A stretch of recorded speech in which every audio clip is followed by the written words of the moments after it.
Um bom dia para todos, para aqueles que me acompanham pela YouTuber, né? E também pelo Instagram, né? Eu quero agradecer a todos. Um bom dia para aqueles que estão me acessando na parte da manhã e uma boa noite para aqueles que estão me acessando na parte da noite. Eu sou Marcos Luiz, estudante de filosofia. Também tem muitos estudos de teologia, de histórias da igreja e também um pouco de histórias do nosso dia a dia, né? Da vida dos países e tudo. É um prazer estar com vocês. De novo, eu estou gravando aqui, vocês veem que é um lugar aberto, então não é lugar fechado, né? Propício a alguns sons, mas esse é o que eu quero trazer para vocês de volta desse início, retorno de gravações. A natureza, que a natureza ela é bela de todas as maneiras. Toda maneira a natureza é bela. Hoje eu estou aqui para falar do Evangelho. Estou aqui para falar do Evangelho do 27º do tempo comum, viu? A gente vai comentar um pouquinho sobre eles.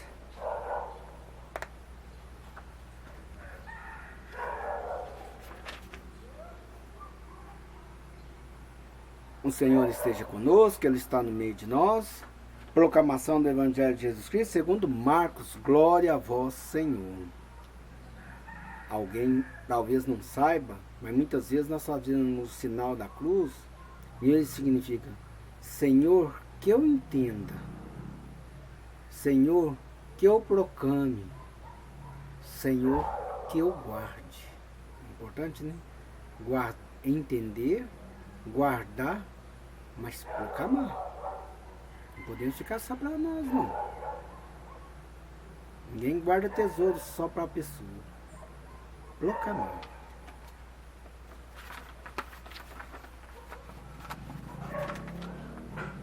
Naquele tempo, alguns dos fariseus se aproximaram de Jesus para pô-lo à prova e perguntaram se era permitido ao homem divorciar de sua mulher.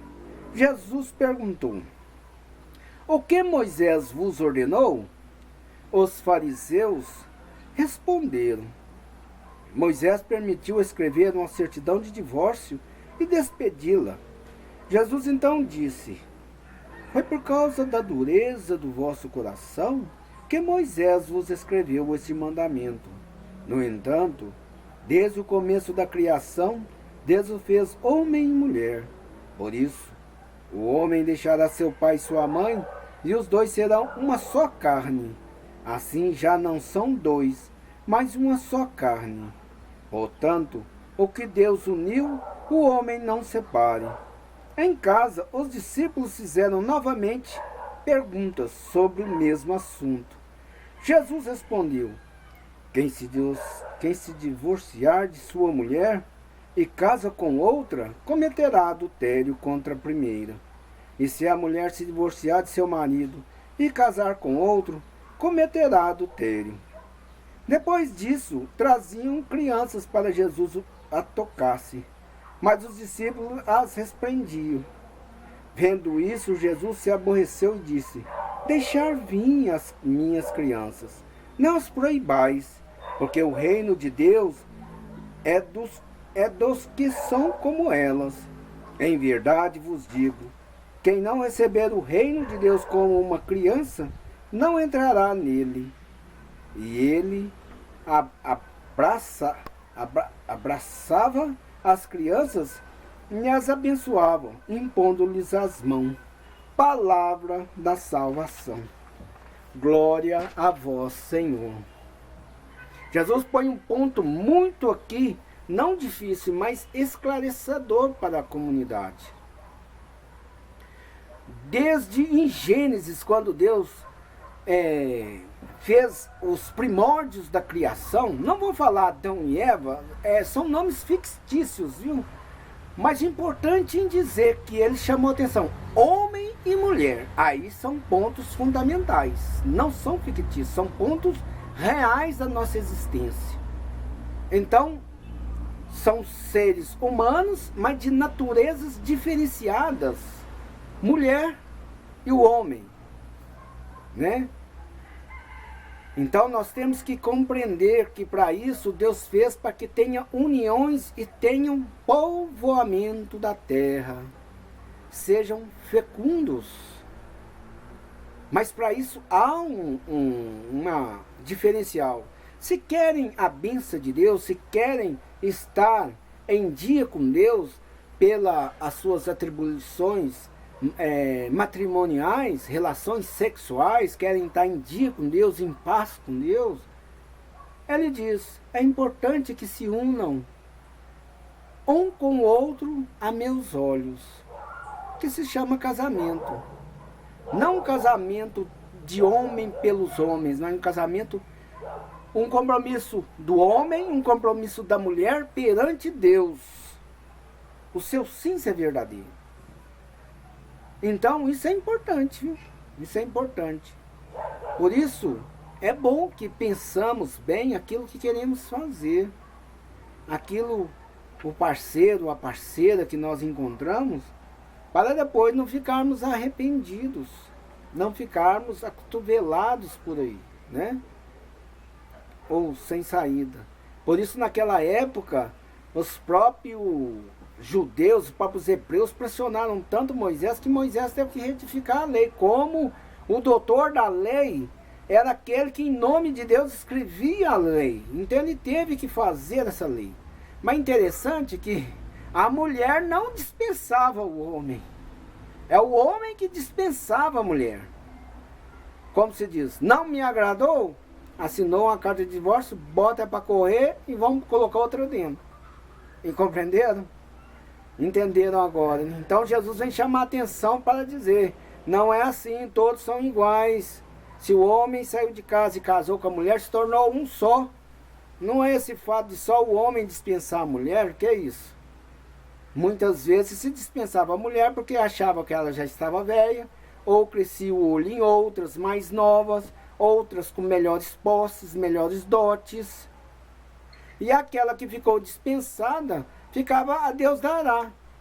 Poderia se tornar até um pouco dada como adúltera, dada como prostituta, meretriz, porque muitas vezes ficava sem destino. Umas talvez conseguia um amparo de volta da família, um amparo de volta, ou com a outro casamento em si, talvez. Mas muitas não. Ficavam na sofrência, sem posse, sem nada. Saía de casa com as mãos abanando, sem direito a posse nenhuma. E ficavam por aí. A tendência era o quê? A tendência era quase que chegar a vender o corpo, né, para ganhar algo. Quando não tinha, né? Talvez uma pressão aí. Ou tinha que trabalhar, ou tinha que arrumar trabalho, ou tinha... Eram oprimidas. Então Jesus quer ao mesmo tempo nos chamar a atenção que essa divisão não existe. Nós somos um só, homem e mulher. Somos de natureza diferente no ponto do corpo, mas de alma e espírito para Deus somos o mesmo. Para Deus não há medida, não há quem diz que sou melhor que o outro. Como muitos falam por aí, os judeus têm a oração que falam no dia que ele se glorifica por ter nascido homem. Ele diz que foi a graça total, que ele nasceu homem, não nasceu na desgraça como a mulher. Por isso que nós falamos anteriormente de Maria, né? Ela nos trouxe a graça abundante. Isso é complicado, né? Complicado para esses machistas, né? A mulher que trouxe a graça em abundância e nos trouxe a liberdade para a remissão dos pecados, que é Jesus, né? É interessante. Mas nós precisamos compreender que o amor é mútuo. Falar de matrimônio, existe uma psicologia muito complicada e até mesmo os próprios psicólogos se desfazem, porque talvez eles falam ali de casamento de tal, mas talvez eles mesmos não estão passando por um bom momento, eles mesmos já estão no segundo matrimônio, no terceiro matrimônio, e aí vai aquela bagunça. Nós precisamos entender o seguinte, amar a Deus sobre todas as coisas e amar o próximo como a ti mesmo. No momento que você faz isso, com certeza seu matrimônio vai ser duradouro. Você vai ter, muitas vezes, a humildade de ver pontos negativos e tentar corrigi-los. Mesmo que não consiga corrigir todos os pontos negativos, seja o homem, seja a mulher, mas tentar uma equiparação entre os dois lados, para que não fique subjugado um sobre o outro.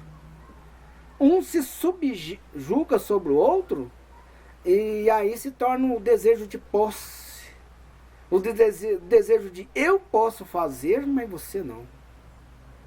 Eu posso sair, mas você não.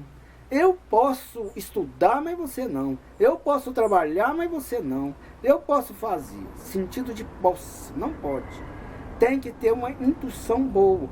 Mesmo assim ainda está difícil para os tempos de hoje. Nós temos que estar sempre em oração, sempre em comunhão com a igreja, em comunhão com os nossos irmãos, para conseguirmos enfrentar as dificuldades da vida. Infelizmente, a dificuldade da vida. Nós temos que enfrentar. O Senhor está conosco, sim, e Ele nos apoia fielmente, aquele que detém a misericórdia e a compaixão. Ele está assim. Ele é assim. É importante para nós esse sentido. É muito importante, né? Eu, como já uns 27 anos de matrimônio, lá vai para 28, as dificuldades existem.